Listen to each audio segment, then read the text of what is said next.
আমার বন্ধুগণ, আমার ভাইরা রে,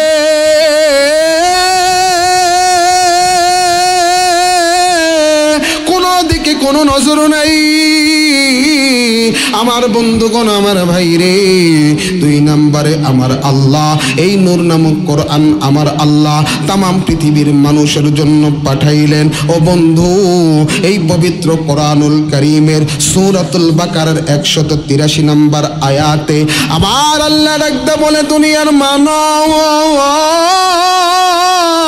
আমি আল্লাহ তামাম পৃথিবীতে মানুষ রূপে যারা জন্ম নিল, এই মানুষদেরকে আমি আল্লাহ ঘোষণা করে দিলাম, ইয়া আইয়ুহাল্লাযীনা আমানু কুতিবা আলাইকুমুস সিয়ামু কামা কুতিবা আলাল্লাযীনা মিন ক্বাবলিকুম লাআল্লাকুম তাত্তাকুন। একটু জোরে জবান খুলে বলি আল্লাহু আকবার। মুসলমান বন্ধুগণ, আল্লাহ ডাকতে বলে, দুনিয়ার মানুষ আমি আল্লাহ আমি তোমাদের জন্য এই রমজানের রোজাগুলোরে ফরজ করলাম। কেন বন্দারে, আমি রমজান মাসের রোজা দিয়া তুমি কি অর্জন করতে পারবা? রমজানের রোজা দিয়া তুমি কি হাসিল করতে পারবা? ও বন্ধু, আল্লাহ ডাকতে বলে, দুনিয়ার মানুষ শুনে নাও, শুনে নাও, লাআল্লাকুম তাত্তাকুন। এই রমজানের রোজা দ্বারা, এই রমজানের রোজা দ্বারা তুমি কি হাসিল করবা? ভাই গো, আল্লাহ ডাকতে বলে, দুনিয়ার মানুষ শুনে নাও, শুনে নাও, লাআল্লাকুম তাত্তাকুন। এই রমজানের রোজা যখন তুমি রাখিবা, এই রোজা দ্বারা বান্দা তোমার তাকওয়া অর্জন হবে। একটু জোরে জবান খুলে বলি সুবহানাল্লাহ, আরো জোরে বলি সুবহানাল্লাহ। আমার ভাইরা রে, কারো দিলের ভিতরে যদি তাকওয়া জায়গা নাই, কারো দিলের ভিতরে আল্লাহর ভয় যদি জায়গা করে, এ মুসলমান বাবাজি, ওই বান্দা কোনোদিন গুনাহ করে না, ওই বান্দা কোনোদিন অপরাধ করে না। ও ভাইজান, এই রোজার দ্বারা তোমার আমার দিলের ভিতরে, তোমার আমার অন্তরের ভিতরে আল্লাহর ভয় জায়গা নেবে, আল্লাহর ভয় ঢুকে যাবে। ও মুসলমান বন্ধু, হযরতে খলিফাতুল মুসলিমিন, নাম শুনেছেন আমাদের মুসলিমদের খলিফা হযরতে ওমর রাদিয়াল্লাহু তাআলা আনহু। আমার বন্ধুগণ, হযরতে ওমর আল্লাহর নবীর সাহাবী হুযায়ফাকে ডাকদা বলে, হুযায়ফা রে, আমি তোমার কাছে জানতে চাই তাকওয়া কাকে বলে, আল্লাহর ভয় কাকে বলে? ও বন্ধু, এবার হুযায়ফা ডাকদা বলে, খলিফাতুল মুসলিমিন, আমিরুল মুমিনিন, আল্লাহর ভয় কাকে বলে আপনি আমার কাছে জানতে চান? ওগো আমিরুল মুমিনিন, আপনি কোনোদিন এমন রাস্তা দিয়ে যাতায়াত করেছেন কিনা যে রাস্তার দুপাশে কাটা? ওই রাস্তা দিয়ে যখন আপনি যাতায়াত করবেন, ও আমিরুল মুমিনিন, আপনি বলেন না, বলেন, তখন আপনি কিভাবে ওই রাস্তা দিয়ে চলবেন? মুসলমান ভাইরা রে, হযরতে ওমর ডাকদা বলে, হুযায়ফা রে, এমন রাস্তা দিয়ে যদি আমার চলতে হয়, রাস্তার দুই পাশে কাটা, আর আমি ওমর রাস্তা দিয়ে যাচ্ছি, ও হুযায়ফা শুনে নাও, আমি বড় সতর্কতার সহিত চলবো, আমি বড় ভয়ে ভয়ে চলবো। কাটার আঘাত যদি আমার শরীরে লেগে যায়, কাটার আঘাত যদি আমার কাপড়ের ভিতরে লেগে যায়। এবার হুযায়ফা ডাকতে বললে, ওগো খলিফাতুল মুসলিমিন, এই যে আপনার ভয়, এই যে সতর্কতার সহিত চলা, এটার নাম তাকওয়া। কারণ তামাম পৃথিবীর ভিতরে গুনার অভাব নাই, গুনার বস্তুর অভাব নাই। ও বন্ধু, এই গুনার বস্তু থেকে বেঁচে চলা, আল্লাহর উপর ভয় করা, আল্লাহর ভয় বান্দার দিলের ভিতরে ঢোকার নাম হচ্ছে তাকওয়া। একটু জোরে জবান খুলে বলেন সুবহানাল্লাহ। এই তাকওয়া আমরা অর্জন করতে পারবো এই রমজানের রোজার মাধ্যমে। একটু জোরে বলেন সুবহানাল্লাহ। আর একটু জোরে বলা যাবে কিনা সুবহানাল্লাহ? আল্লাহর ভয় যদি বান্দার দিলের ভিতরে না থাকে, ও বান্দা সব কাজ করবে, কোন কাজের ভিতরে বান্দা আল্লাহর ভয় যদি বান্দার দিলে না থাকে, বান্দা গুনাহ করতে এক মুহূর্ত পরিমাণ সময় বান্দা ভাববে না। আওয়াজটা বলেন, কথা ঠিক না বেঠিক? চুরি চামারি থেকে শুরু কইরা যা কিছু আছে, সুদ ঘুষ জেনা বেবিচার সব করবে, কারণ ওর দিলে আল্লাহর ভয় নাই। আল্লাহর ভয় হবে কেমনে করে? রমজান মাসে রোজাই রাখে না, ঠিক না বেঠিক? আরো জোরে বলেন, কথা ঠিক কিনা? রমজানে রোজাই রাখে না,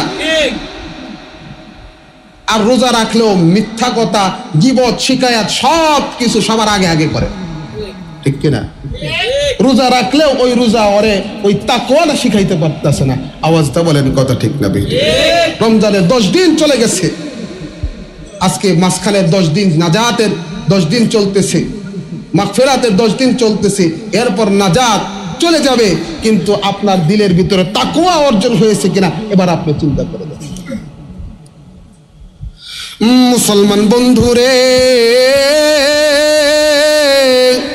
লম্বা চূড়া কোনো বয়ান নয় আমার ভাইরা রে, আমার বন্ধুগণ, তাকওয়া কাকে বলে এই কথা আমি আপনাদেরকে বুঝাইতে যাইয়া ও বাবাজি হযরতে ওমর রাদিয়াল্লাহু তাআলা আনহুর কথা আল্লাম। ও বন্ধু, হযরতে ওমরের জামানায় রাখালের দিলের ভিতরে কেমন আল্লাহর ভয় ছিল ও বাজান। হযরতে ওমর বিভিন্ন সময় ছদ্মবেশে বিভিন্ন রকম মানুষের কাছে যাইতো, তার প্রজাদের অবস্থা জানতো। আমার বন্ধুগণ, এবার হযরতে ওমর রাদিয়াল্লাহু তাআলা আনহু ছদ্মবেশে আমার বন্ধুগণ রাস্তা দিয়ে হাঁটতেছেন। এবার ওমর নজর করে দেখে পাশে এক রাখাল বকরি চড়াইতেছে। এবার হযরতে ওমর তার মুখটাকে ডাকিয়া আমার বন্ধুগণ ওমর ওই রাখালের কাছে যাইয়া ডাক দা বলে, ভাই গো, আমি এক মুসাফির, তুমি যদি তোমার বকরির থেকে আমারে একটু দুধ দিতা, আমি দুধ দহন করে দুধ খাইয়া আমি আমার তৃষ্ণা মিটাইতাম, আমি আমার কলিজাটা ঠান্ডা করতাম। রাখাল ডাক দা বলে, ভাই যান, আমি তো বকরি চড়ানোর মালিক, দুধ দেওয়ার মালিক আমি নই। একটু জবান খুলে বলেন আল্লাহু আকবার। দুধ দেওয়ার মালিক আমি নই, আমি বকরি চড়ানোর মালিক। আমার মালিক আমাকে বকরি চড়াইতে বলছে, দুধ দেওয়ার অনুমতি আমাকে দেয় নাই। ও বন্ধু, আমি আপনি হইলে গো বলতাম বকরি নিয়ে যাও, আর কিছু টাকাও আমারে দিয়া যাও।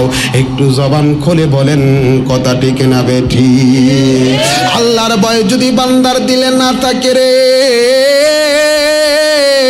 বান্দা গুনাহ করতে আর কোনো পিছপা হয় না।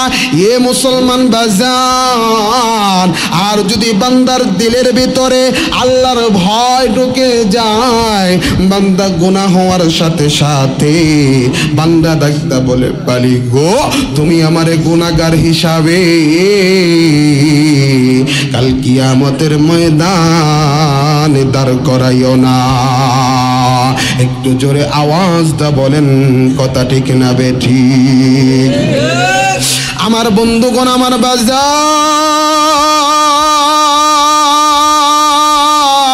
শুধু তাই নয় রে আমার ভাইরা, হযরতে ওমরের জামানায় এক যুবক মদিনার দিকে রওনা হবেন। যুবকের বাড়ি মদিনা থেকে। আমার বন্ধুগণ, বিভিন্ন কিতাবে বিভিন্ন কিছু লিখেছে, অনেক কিতাবে অনেক বর্ণনায় আছে 300 কিলোমিটার যুবকের বাড়ি মদিনা থেকে, অন্য বর্ণনায় আছে 600 কিলোমিটার।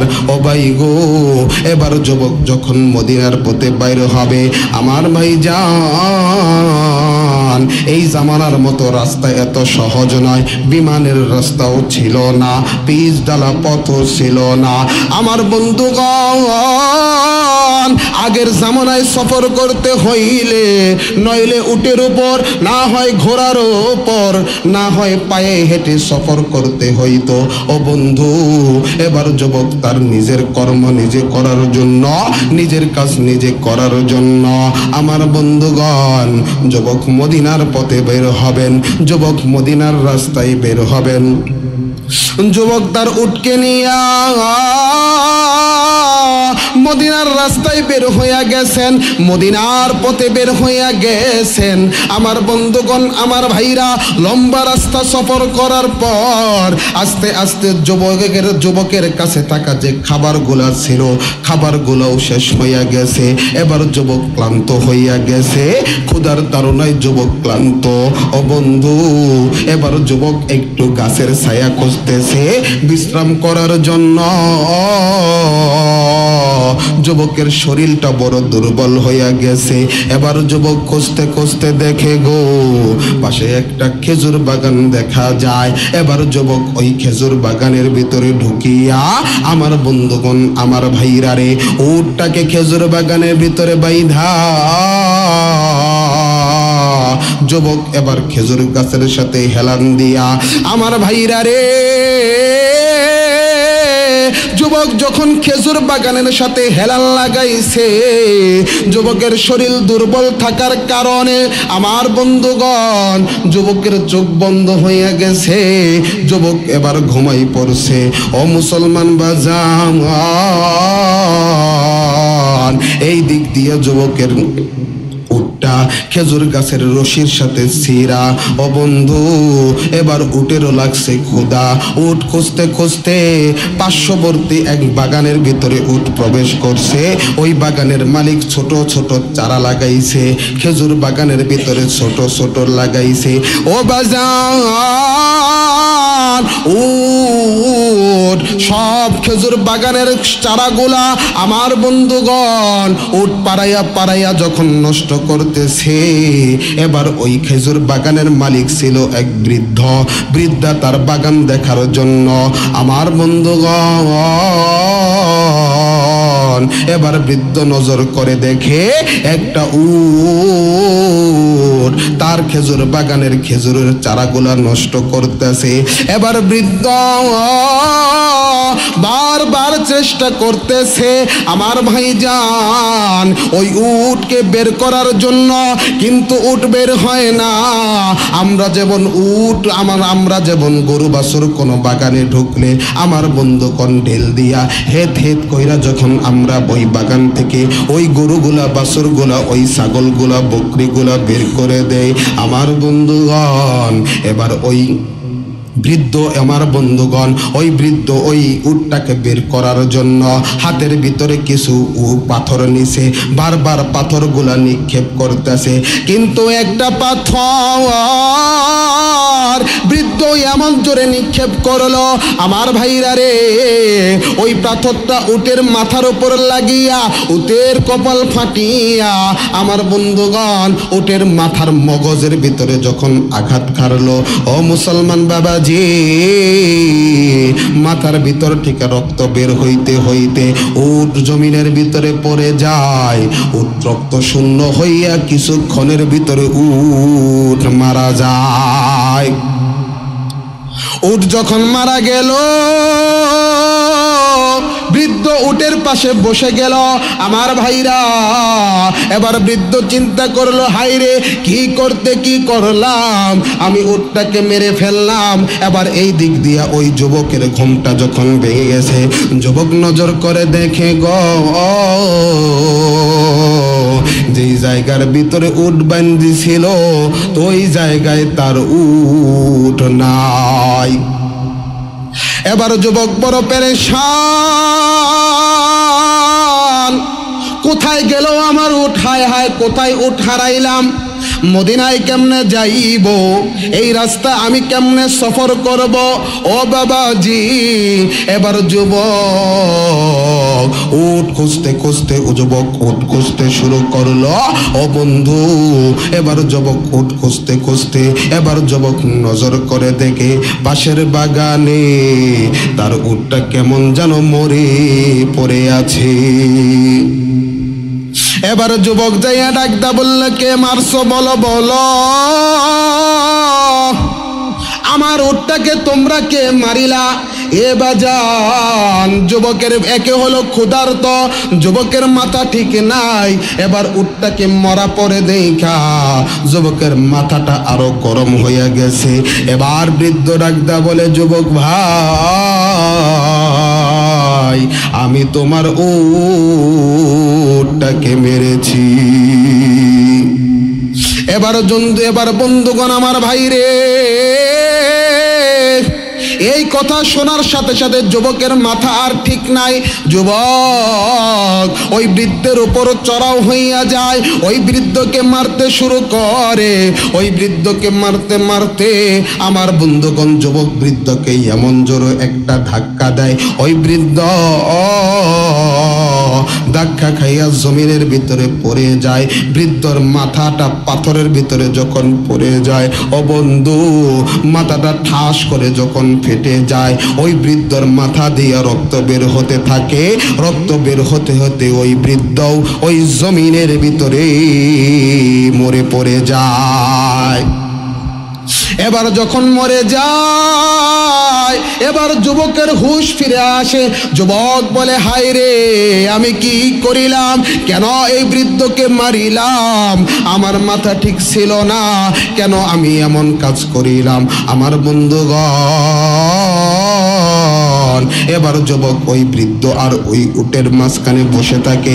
এই দিক দিয়া বিকাল বেলায়, এবার দুপুর গড়িয়া বিকাল যখন চলে আসে, আমার ভাইরা, ওই বৃদ্ধের দুইজন সন্তান ছিল। ওই দুইজন সন্তান বাবাকে সন্ধান করতে করতে, বাবার খোঁজ খবর করতে করতে, বাবাকে খুঁজতে খুঁজতে খেজুর বাগানের ভিতরে চলে আসে। এ বাজান, এবার বৃদ্ধর ছেলেরা নজর করে দেখে বাবা দুনিয়ার জমিনে নাই। বাবা মরে জমিনের সাথে, বাবা জমিনের সাথে মরে পড়ে আছে। ও ভাই গো, ওই দুইজন সন্তান ডাকদা বলে, ভাইরে, ওই যে দেখো বাবার লাশ, আমাদের বাবা মনে হয় আর বেঁচে নাই। ও বাজান, এবার দুই ভাই দৌড়াইয়া বাবার কাছে যাইয়া বাবার লাশটাকে বুকে জড়াইয়া ডাকদা বলে, কে করছো? আমার বাবাকে কে হত্যা করছো? আমার বাবাকে তোমরা কে মেরেছো? ও মুসলমান বাজান, যুবক ডাকদা বলে, ভাই গো, ও মিয়া ভাই, আমি তোমার বাবাকে হত্যা করেছি। আমি তোমার বাবারে কে হত্যা করেছি। তোমার বাবা আমার উটকে মেরেছিল। ও বাজান, আমার মাথা ঠিক ছিল না, আমি তোমার বাবাকে মারতে চাই নাই, কিন্তু আমি তোমার বাবাকে মার দিতে যাইয়া তোমার বাবা এই পাথরের সাথে আঘাত খাইয়া তোমার বাবার মাথা থেকে রক্ত ঝরে তোমার বাবা রক্ত শূন্য হয়ে মারা যায়। ও বন্ধু, এবার যুবকরা ডাকদা বলে, যুবক রে, আর তোমার রক্ষা নাই, চলো খলিফাতুল মুসলিমিন ওমরের দরবারে চলো, ওমর তোমার বিচার করবে। এবার যুবক ডাকদা বলে, ভাইজান,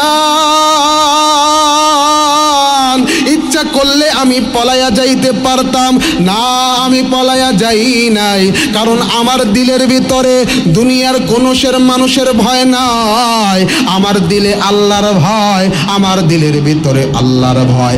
আজকে যদি আমি পলায়া যাই, কাল কিয়ামতের ময়দানে আমার আল্লাহ আমারে খুনি হিসাবে গ্রেফতার করবে। একটু জোরে আওয়াজ দা বলেন, কথা ঠিক না বেঠিক? যুবক ডাকদা বলে, ভাইজান, আজকে যদি আমি পলায়া যাই, আজকে যদি আমি পলায়া যাইতাম, তোমরা আমাকে ধরতে পারতা না, তোমরা আমার সন্ধান জানতা না, কিন্তু কিয়ামতের ময়দানে আমার আল্লাহ খুনি হিসাবে আমারে ধরতো, খুনি হিসাবে আমার আল্লাহ আমারে গ্রেফতার করতো। ও ভাই গো, আল্লাহর দরবারে খুনি হিসাবে আমি দাঁড়াতে চাই না। তোমরা আমারে নিয়ে যাও খলিফাতুল মুসলিমিন ওমরের দরবারে নিয়ে যাও। আমার বন্ধুগণ, এবার দুই ভাই মিলিয়া ওই যুবককে ধরে হযরতে ওমরের দরবারে নিয়ে যাওয়া হয়। ওমরকে সব ঘটনা খুলে বলে। এবার ওমর ডাকদা বলে, যুবক রে, তোমার দুই উট বৃদ্ধ মেরেছে, তুমি উটের পরিবর্তে উট পাইতা, তুমি কেন বৃদ্ধকে মারলা? কেন বৃদ্ধকে হত্যা করলা? হত্যার বিনিময়ে তোমাকে হত্যা করতে হবে, হত্যার বিনিময়ে তোমার জীবন যাবে। ও মুসলমান বন্ধু, এবার হযরতে ওমর ডাকদা বলে, জল্লাদ রে, এই যুবককে তুমি হত্যা করো, হত্যার বিনিময়ে এই যুবককে তোমরা মেরে ফেলো। এবার মুসলমান ভাইরা রে, জল্লাদ যখন হাজির হইয়া যায়, এবার ওমর ডাকদা বলে, যুবক রে, তোমার শেষ কোনো ইচ্ছা আছে কিনা? এবার যুবক কান্দে আর ডাকদা বলে, আমিরুল মুমিনিন, আমার শেষ ইচ্ছা হইল আমি মদিনাতে আসার আগে আমি বিভিন্ন এলাকায় বিভিন্ন ব্যবসা বাণিজ্য কাফেলের সাথে জড়িত। আমার কাছে এক ইহুদি টাকা পায়, আপনি যদি আমাকে একটু ছুটি দিতেন, আপনি যদি আমাকে একটু রুখসত দিতেন, আমি ওই ইহুদির টাকা পরিশোধ করতাম। আমার যদি গর্দান মদিনায় চলে যায়, ওই ইহুদি সারা জীবন বলবে, মুসলমানদের টাকা দিলাম, মুসলমান আমার টাকা পরিশোধ করে নাই। এ বাজান, এবার ডাকদা বলে, ও খলিফাতুল মুমিনিন, ও আমিরুল মুমিনিন, আপনি যদি আমাকে একটু ছুটি দেন, আমি ওই ইহুদির টাকাটা পরিশোধ করে তারপর আপনি আমার শিরোচ্ছেদ করেন, তারপর আপনি আমার কল্লাটা নিয়ে যান। এবার হযরত ওমর ডাকদা বলে, যুবক রে, তোমাকে ছুটি দেওয়া হবে, তবে কথা হলো তোমার পরিবর্তে একজন জামিনদার তুমি রেখে যেতে হবে। একজন জামিনদার তুমি রেখে যাও, তাহলে আমি তোমাকে ছুটি দিব। আর যদি জামিনদার না রাখো, তাহলে তোমাকে ছুটি দেওয়া যাবে না। যুবক ডাকদা বলে, ও খলিফাতুল মুসলিমিন, আপনি আমাকে বিশ্বাস করে ছুটি দেন। হযরত ওমর ডাকদা বলে, আমি তোমাকে বিশ্বাস করি, তবে তারপরও তোমার একজন জামিনদার এই মদিনার জমিনে রেখে যেতে হবে। তুমি যদি না আসো, তোমার পরিবর্তে তাকে আমি হত্যা করব। আমার বন্ধুগণ, আমার বাজার,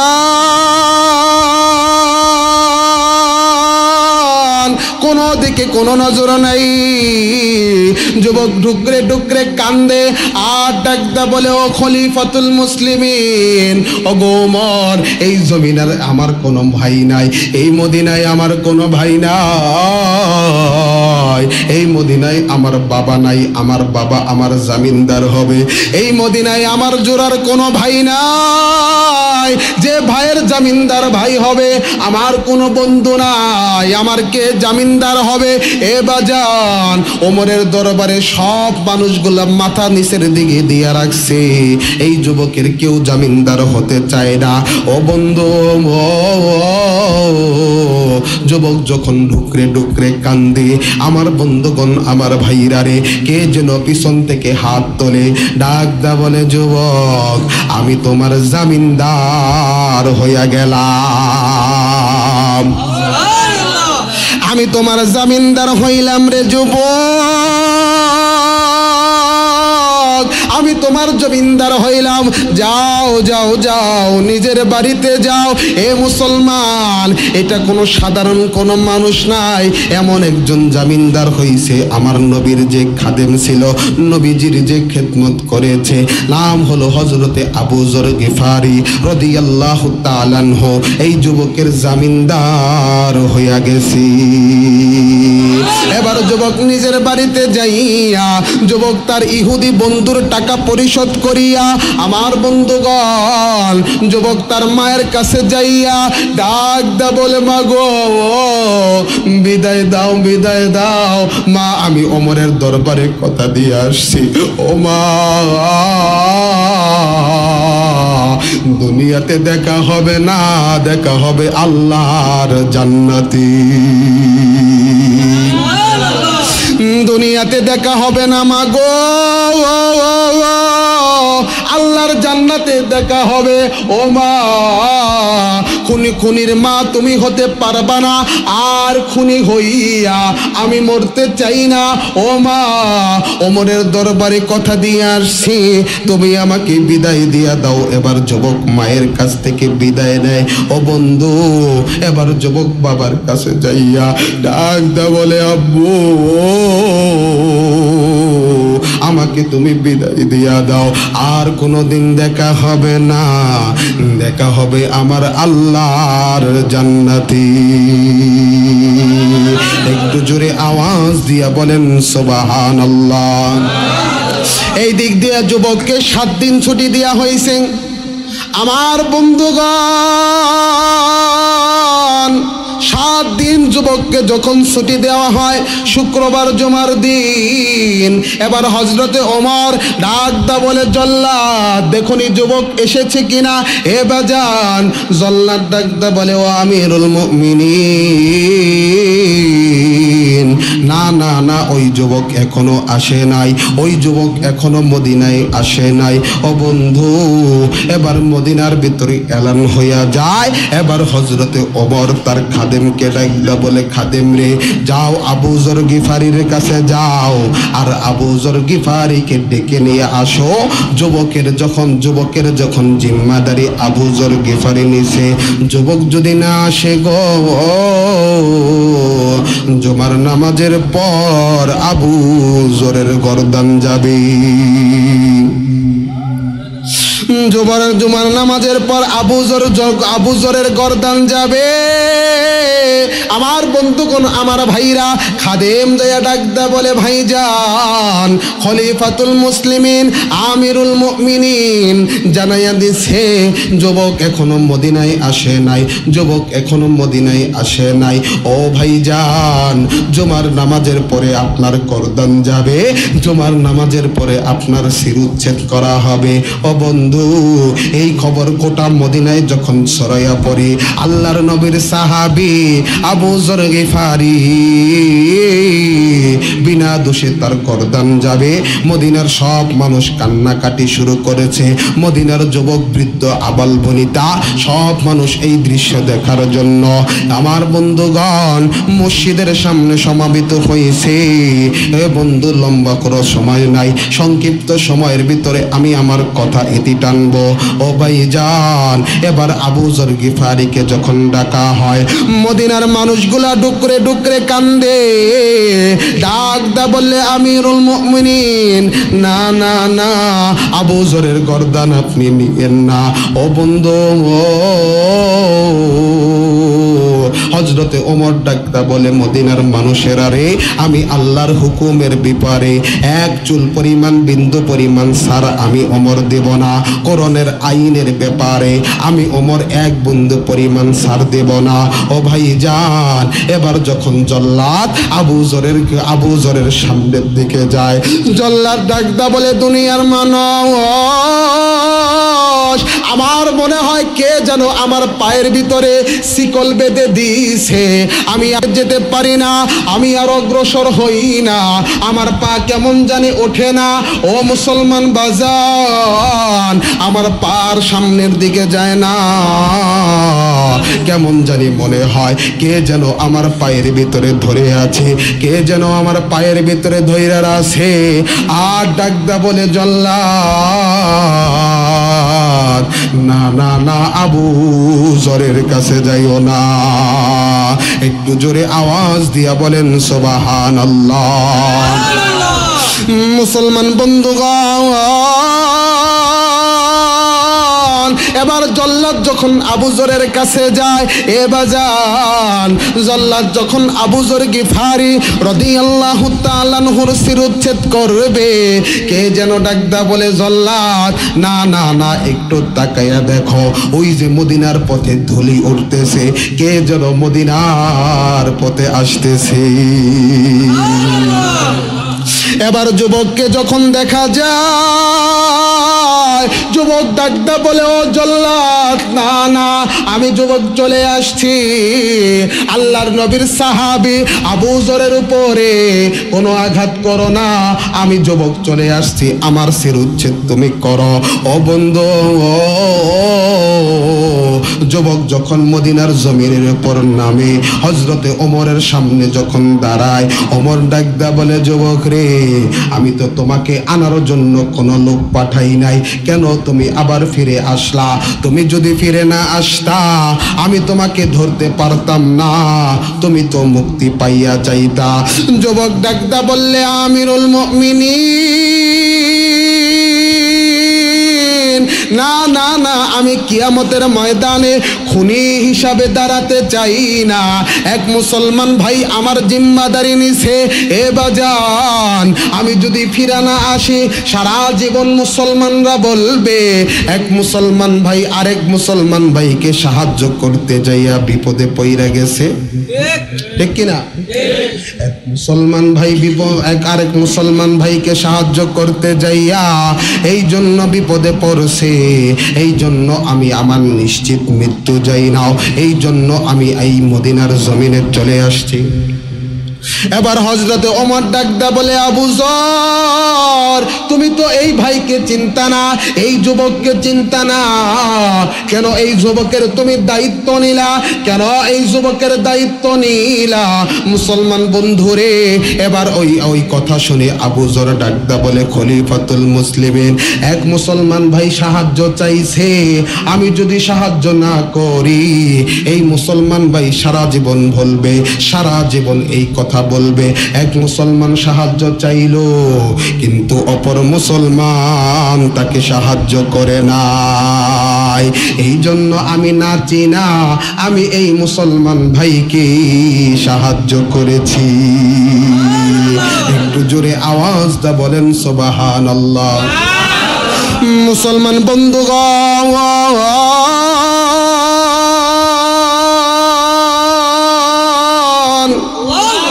এই কথা শোনার পর ওই দুই ভাই ডাকদা বলে, ও আমিরুল মুমিনিন, আমরা কেন মাফ করব না? এক মুসলমান অনাকাঙ্ক্ষিতভাবে হত্যা করেছে, আর আমরা যদি তাকে মাফ না করি সারা জীবন আমার আল্লাহ, সারা জীবন মুসলমানরা বলে যাবে এক মুসলমান ভাই মাফ চাইছে আরেক মুসলমান মাফ করে নাই। ওগো খলিফাতুল মুসলিমিন,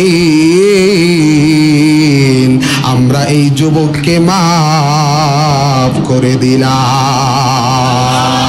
একটু জোরে জবান খুলে বলেন সুবহানাল্লাহ, আর জোরে আওয়াজটা বলেন সুবহানাল্লাহ। এই জন্য আল্লাহ ডাকটা বললেন, দুনিয়ার মানুষ, এই রোজার দ্বারা তোমার তাকওয়া অর্জন হবে, এই রোজার দ্বারা আল্লাহর ভয় তোমার দিলের ভিতরে থাকবে। এ মুসলমান বাবাজি, যদি দিলের ভিতরে আল্লাহর ভয় না থাকে তোমার জবান দিয়া কিন্তু মৃত্যুর সময় কালেমা বের হবে না। একটু জোরে আওয়াজ দা বলেন কথা ঠিক না বেঠি? এবার ওমর ডাকদা বলে, রাখাল রে, তুমি আমারে দুধ দিলে তোমার সমস্যা কি? রাখাল ডাকদা বলে, ভাই গো, এই দুধ দেওয়ার মালিক তো আমার মালিক আমাকে বানায় নাই, আমার মালিক আমাকে চড়াইতে বলছে, দুধ দেওয়ার কোনো অনুমতি আমাকে দেয় নাই। আমার বন্ধুগণ, এবার ওমর ডাকদা বলে, ভাই গো, তুমি একটা বকরি আমার কাছে বিক্রি করো, আমি তোমাকে টাকা দিয়া দেই, তোমার মালিক জানবে না, তোমার মালিক দেখবে না। এবার রাখাল ডাকদা বলে, মিয়া ভাই, আমার মালিক যদি না দেখে, আমার মালিকের মালিক আমার আল্লাহ তো দেখবে। সুবহানাল্লাহ বলে, আমার আল্লাহ তো দেখবে, আমার আল্লাহর চোখ ফাঁকি দিব কেমনে? ও মুসলমান বাবাজি, তুমি যে গুনাহ করো, তুমি যে অপরাধ করো, মনে করো আল্লাহ মনে হয় দেখে না। আল্লাহ ডাকদা বলে, বাবাজি, আল্লাহ ডাকদা বলে, বান্দারে, 7 সমুদ্র 13 নদীর পিছনেও যাইয়াও যদি তুমি গুনাহ করো, দুনিয়ার জমিনের নিচে ঢুকাও যদি তুমি গুনাহ করো, দুনিয়ার কোনো মানুষ দেখলো না, কিন্তু আমি আল্লাহ ঠিকই দেখি। একটু একটু জোরে জবান খুলে বলেন কথা ঠিক না বেঠিক? এই জন্য আমাদের তাকওয়া এই রমজান শিক্ষা দিচ্ছে। এই জন্য এই রমজান থেকে আল্লাহর ভয় নিজের অন্তরের ভিতরে রাখতে হবে, ঠিক না বেঠিক? আরো জোরে বলেন কথা ঠিক কিনা? আমরা সর্ব অবস্থায় আল্লাহকে ভয় করব। যেমন বলছিলাম পুঠিয়াজানি পুলিশ ঢুকতে, তো যদি অপরাধী থাকে, ওকে যদি ধরতেও না আসে, তারপরেও ঘরের ভিতর দরজা পেয়ে থাকে, ঠিক কিনা?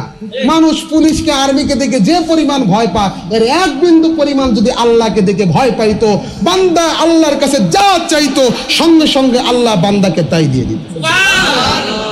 আপনি পুলিশকে দেখে যে পরিমাণ ভয় পান, বিডিআর আনসারকে দেখে যে পরিমাণ ভয় পান, ওই এক বিন্দু পরিমাণ যদি ভয় আল্লাহকে দেখে পাইতেন, মুসলমান বন্ধুগণ আমার, আল্লাহর কাছে যা চাইতেন সঙ্গে সঙ্গে আল্লাহ আপনাকে দিয়ে দিতেন। কত সত্য না মিছা? হ্যাঁ, কথা কি সত্য? আমরা পুলিশ আর্মি দেখলে অপরাধ না করলেও ভয় পায়, ভয় পায় না? পায় না? ওই পোশাক দেখলে অনেকে ভয় পায়, কারণ না এটার ভিতরে একটা গাম্ভীর্যপূর্ণ ভাব আছে, আছে না নাই? আছে না নাই? ঠিক তদ্রূপ আমরা আল্লাহকে ভয় পাইতে হবে কিনা? জোরে বলেন, আল্লাহর ভয় অন্তরের ভিতরে জায়গা করতে হবে কিনা? এই জন্য আল্লাহর ভয় আল্লাহ রাব্বুল আলামিন আমাদের অন্তরের ভিতরে জায়গা করে দেখ। সামনের রমজান গুলো আল্লাহ রাব্বু যে কয়টা রোজা আছে আল্লাহ তাআলা আমাদেরকে আদায় করার তৌফিক দান করুন সকলে বলি আল্লাহুম্মা আমিন। আর আমাদের নির্ধারিত ফিতরা ঘোষণা করা হয়েছে 110 টাকা করে, সর্বনিম্ন 110 টাকা আর সর্বোচ্চ হচ্ছে 2728 টাকা, সম্ভবত 2805 টাকা, আর সর্বনিম্ন হচ্ছে 110 টাকা। ইনশাআল্লাহ আমরা ফিতরাগুলো আদায় করে দিব ইনশাআল্লাহ। যদি কোনো সন্তান ঈদের দিন সকালে নামাজের আগেও ভূমিষ্ঠ হয়, ওই সন্তানও ফিতরা আদায় করতে হবে। কথা বুঝতে পারছেন? কোন সন্তান যদি ঈদের দিন সকালে ঈদের নামাজের আগে সন্তান ভূমিষ্ঠ গ্রহণ করে, পিতামাতার উপর ওই সন্তানের ফিতরা আদায় করতে কথা বলেন না, ফ্যামিলির যে কত সদস্য আছে সবার ফিতরা আদায় করতে হবে। আল্লাহ রাব্বুল আলামিন আমাদেরকে এই ফিতরা আদায় করার তৌফিক দান করুন সকলে আল্লাহুম্মা আমিন।